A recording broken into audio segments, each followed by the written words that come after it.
रत्नागिरी नगरपालिकेमध्ये युतीला रत्नागिरीकरांनी भरभरून मतदान केलं आणि 32 पैकी 29 नगरसेवक युतीचे निवडून आले आणि नगराध्यक्षपदी शिल्पाताई सुर्वे ह्या सुमारे जवळपास 10,000 मतांनी त्यांनी निवडून आल्या.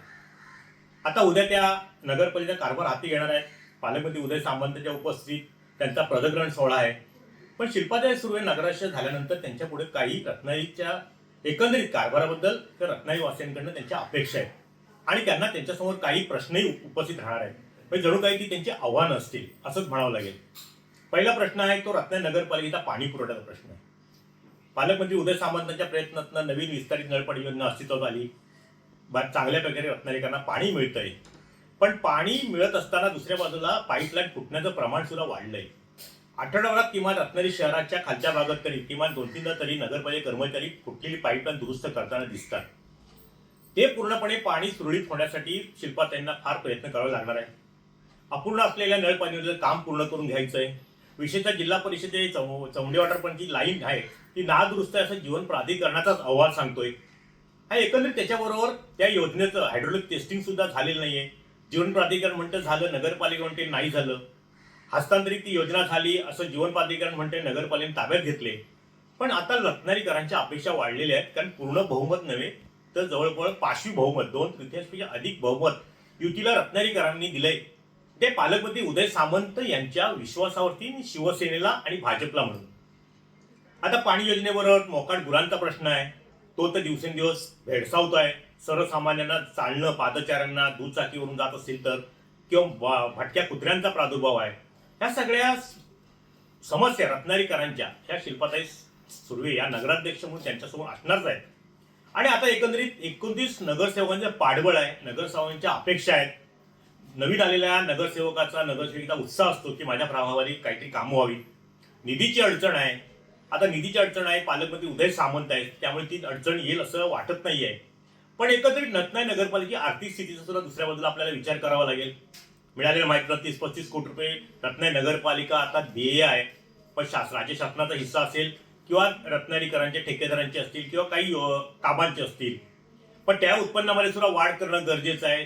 साधारणपणे रत्नागिरी नगरपालिकेच्या बजेटचा विचार केला तर 8-8.5 कोटी रुपये महसूल हा कर आकारणीतून मिळतो. तो कुठेतरी वाढवायला लागेल किंवा नगरपालिकेला आपली उत्पन्नाची काही साधनं सुद्धा वाढवावी लागतील.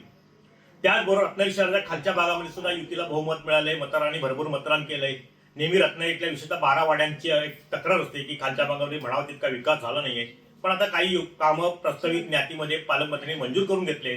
पण रत्नागिरी शहराच्या खालच्या भागामध्ये मच्छी मार्केट असेल, बाजारपेठ असेल, आठवडा बाजार असेल, या ठिकाणी कचऱ्याची मोठी समस्या असते. आणि रस्त्यावरती काही प्रमाणात आता कचरा दिसतोय. नवीन गाड्या खरेदी कराव्या लागतील. कचऱ्याची समस्या आहे. मोठ्या प्रमाणात ओला कचरा आणि सुका कचरा रत्नागिरीमध्ये मोठ्या प्रमाणात वाढतोय. शहराचं विस्तारीकरण होतंय. आणि त्याचबरोबर कर्मचाऱ्यांची संख्या सुद्धा मध्यंतरी आर्थिक बोजा टाळण्यासाठी कमी करण्यात आली.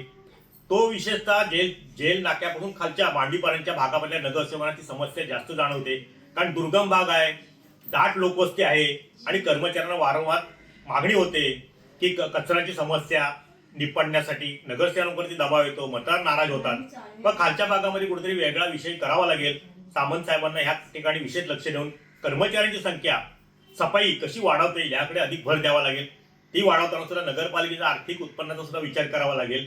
आणि त्याचबरोबर आता 29 जणांची टीम घेऊन नगराध्यक्ष शिल्पाताई सुर्वे यांना काम करावं लागणार आहे. त्यामध्ये 6 भाजपचे नगरसेवक आहेत. त्यांना सुद्धा मानसन्मान मिळाला पाहिजे. युतीमुळे लढवलेला आहे. आगामी जिल्हा परिषद पंचायत समितीच्या निवडणुका आहेत.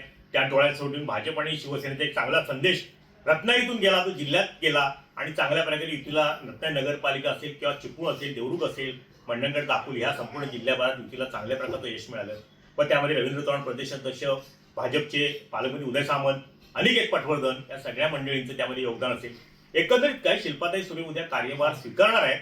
पण त्यांच्याकडून रत्नागिरीकरांच्या अपेक्षा आहेत. नगरसेविकेच्या काळामध्ये 2 टर्म त्या नगरसेविका राहिलेल्या आहेत. त्यांचा कामाचा अनुभव चांगला आहे. लोकांमध्ये त्यांच्याबद्दल जनमानसात प्रतिमा चांगली आहे आणि म्हणून त्या इतक्या मोठ्या पदाधिकारी निवडून आल्या आणि त्याच पद्धतीने ते रत्नागिरी शहराचा कारभार करतील.